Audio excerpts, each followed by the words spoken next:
So the OSCP exam changes, everyone's been talking about this in the InfoSec community. And of course, we make a lot of content on this channel talking about this certification. So thought I would weigh in if you guys were interested on what my take on this is. You know, there's a lot of different opinions out there on these changes, because these are really big changes. And for those of you who are not aware, let me just start off by saying they're completely overhauling the exam. 60 points for 3 independent targets now, and they'll all be evenly allocated. So you get 10 points for the low privilege access, right? Like a user account access, and then additional 10 points for privilege escalation to root or administrator. And then you may or may not have a buffer overflow attack vector. And if you do, and you get the shell, it's only going to be as a low privilege user. That is definitely a change from the previous version of the exam, where there was guaranteed to be a buffer overflow box. Once you exploit that buffer overflow, you're instantly root or administrator, and you get 25 points. So that's no longer the case. So you may or may not get the buffer overflow.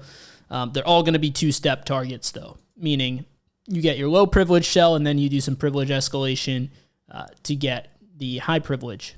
And then here is the huge thing that a lot of people are talking about, and has really spurred a lot of conversation here. 40 points for an Active Directory set. So now Active Directory is part of the exam, just as it has been a part of the course for quite a while. Before, it didn't play a part in the exam. That is now changing, and this part is pretty interesting here. Another point of conversation: points are awarded only for the full exploit chain of the domain. No partial points will be awarded. We could talk about that as well. Basically, I don't think this is going to be a huge issue, this part here. And I could be wrong. I very well could be wrong, but what I'm thinking here when I see this is that it's probably going to be one of those exploits where if you're able to on the client get your admin access, you're probably for free going to be able to pivot over to the domain controller. So one thing that comes to mind is maybe get administrator access on a client, and maybe you're able to do something like you should in that case be able to do like a secrets dump or a Mimikatz, right, to dump the password hashes of the user. Maybe you could use those hashes to authenticate to the domain controller and become domain admin, as one such example. So when I see this, I doubt that there will be a really big step involved, if any, from going from administrator on that client to the domain admin. So probably get it for free. So if that is the case, that would make sense. Now, one other change I want to highlight, right? So it is, the 70 points passing grade, but the change I want to highlight is now the bonus points went from 5 to 10. So now, in the past, there was a bit of a debate, should you or should you not invest all the time in doing the bonus points? Now, I would definitely say it seems like the answer to that question is yes, you should, because you get 10 points. And so theoretically, it is possible if you get all 3 of these targets and then 10 points for the bonus that you could possibly scrape by without getting the Active Directory set. But I don't think the Active Directory set will be too difficult. I think that you should be able to get those 40 points if you actually do your due diligence in preparing. But I just wanted to get the, one other thing, right? When is this going to go into effect? January 11th, 2022. And as far as the current bonus points, you have until March 14 to submit that. And then after March 14th, you'll be required to do the bonus points that involve basically out of the 10, remember the 10 machines for this bonus point, not only do you have to do all of the exercises, that didn't change, but remember you also have to document that you did 10 of the lab machines, right? You fully exploited them. Well, the change is that now out of those 10, some of those have to be domain controllers, the Active Directory set, right? Lab reports must include the full exploitation of an Active Directory set. That's what's changing. So you're going to be required that at least one of those 10 boxes has to be in the Active Directory set. not a huge deal there in my opinion. But let's go now that we know, the hard numbers and the hard data on how things are changing and what's changing. Now, what is my actual take on it? Here's the part where we add a little bit of subjectivity into the mix, right? Because anyone could just read this, right, and see this information. My personal take on it is that it makes sense. Like, this is the logical next step, I think, for offensive security, right? They already updated the course in 2020, right? A year ago, their 2020 update on the OSCP. And to me, it did seem a little bit odd that you're introducing all this new material, but the exam didn't change whatsoever. It's still the old exam. And I think that, maybe that was part of the plan from the start to ease people into it. But, I think that really the practical effect that had on people taking the exam was just that they weren't going to pay attention to the new material. They kind of looked at it like, oh, that's cool, but they didn't really invest the time to learning it because they knew they wouldn't be tested on it, right? It's kind of like in school when the teacher said that, hey, this is not going to be on the exam. Most people didn't pay attention, right? They didn't actually put in the effort. They didn't actually put in the work. So I think that this change, just from a logical point of view, it just makes sense. And one thing they say here is that, where was it? They do say, they mentioned that, Active Directory is an important part of any pen tester's toolkit.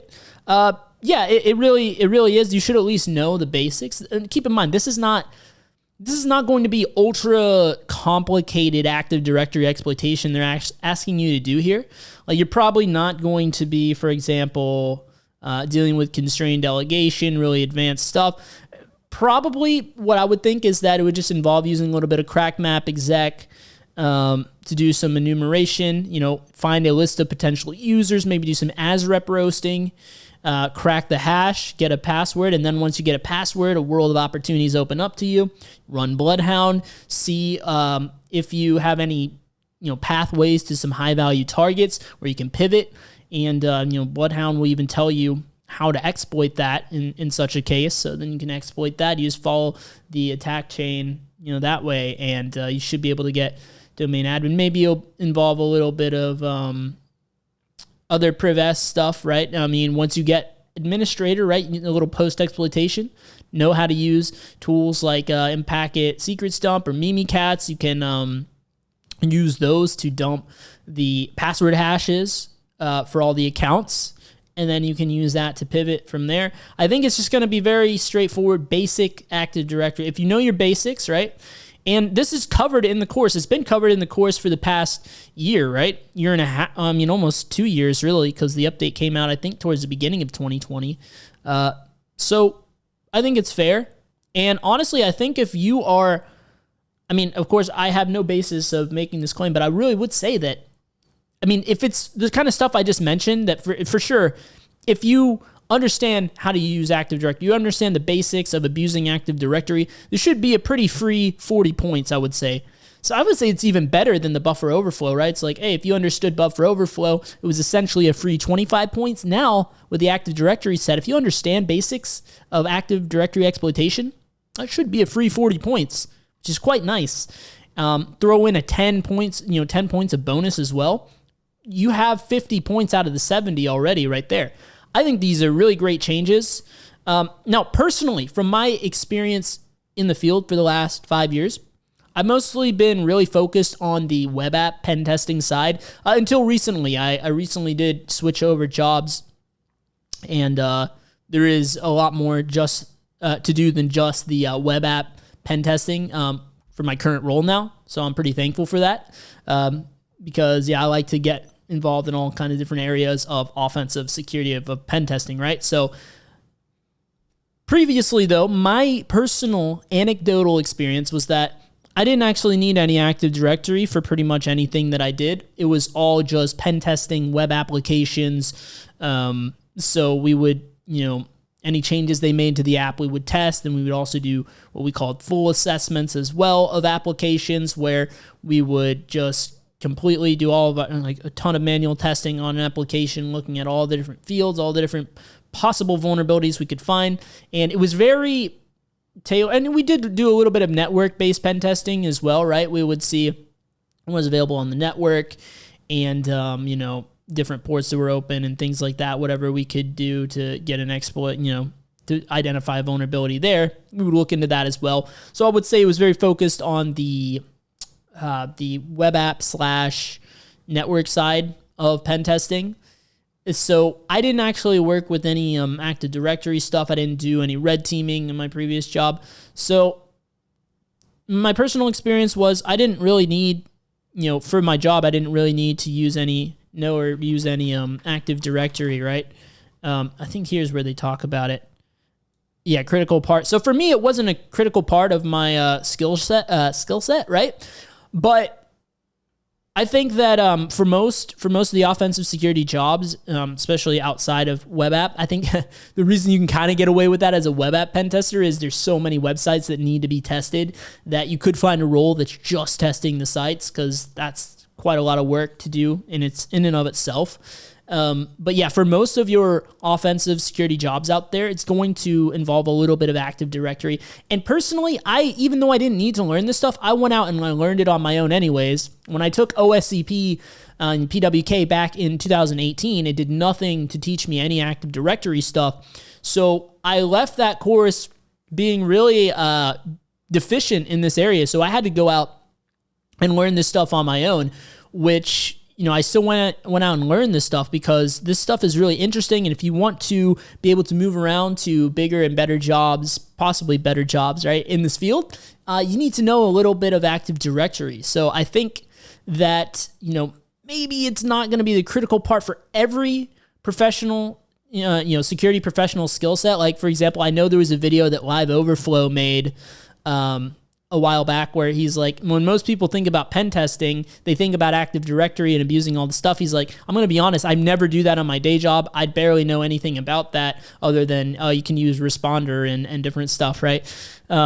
So yeah, and he's very much a security professional in every sense of the word, right? This guy's extremely skilled, but he just does different stuff, right, within this field. Active Directory is not all there is, but with that being said, they're not really asking you to become an expert in Active Directory exploitation. You just need to know the basics. So I think this change makes sense. I think, another thing that people were talking about was like, oh, it's too short notice and all that. As someone that has known offensive security as a company for the last 3-4 years, right, I will say that they're being a lot more generous, I think, with people than they have been in the past, right? In the past, I could tell you without a doubt, they wouldn't make any blog post about it. I mean, they even say so themselves. Traditionally, we've never publicly disclosed any details about the OSCP exam and how it's changed over the years. And they're talking about, they're trying to be more transparent by making this blog post. I think that's very generous of them. I also think it's a bit of the times that we live in, right? Now people want transparency, right? With the social medias and the internet being what it is today, I think people want transparency. So I think this is a strategic business move on their part, but by no means are they required to give you the heads up on this. And I know in the past, they would not have told you, right? You would just take the exam, and if you happen to be one of those people on the front line experiencing the new exam, hey, it sucks to suck, but, you would, eventually the community would find out, right? And there would be different posts on Reddit and stuff floating around about the new structure of the exam. So if anything, they're being very courteous by letting you know, like, hey, one more month and these changes are going to come through. They're going to happen, right? Just like, you might have had those generous professors in the past that told you, hey, this is exactly what's going to be on the exam. This, and this. This is basically the approach that offensive security is taking in this situation. They don't have to do that, right? They don't have to tell you what's going to be on the exam. Most professors won't, right? So I think, what they're doing is great here. Makes a lot of sense. And I think 1 month is fair enough, right? To learn the basics of Active Directory. I mean, let's be honest, it was already part of the course for over a year, almost 2 years anyways, right? So you should know it by now. Technically, you should. So I think with that being said, it's pretty fair to make this change in a month, right, on the exam. So, hey, I mean, it is great for me because I'm starting the OSCP myself, or the PWK, I should say. next Saturday, actually. And now it's very clear to me where I need to spend my time and particular attention and what is to be expected. So perfect timing for me, actually. It's kind of crazy how that worked out. But yeah, I think it's fair. Let me know what you guys think down in the comments section below. Where are you at in your OSCP journey? Do you have the exam coming up pretty soon? Do you already have it scheduled out perhaps? What is your take on all this? And yeah, we'll start the discussion down below. And if you're interested in watching some videos on OSCP, I know it did cover the older material. We're going to be updating the content of this channel in that regard as well, most certainly. But I think there's still a lot of relevant stuff, so go ahead and check out that playlist on the screen now. I'll see you guys right over there. Thanks for watching.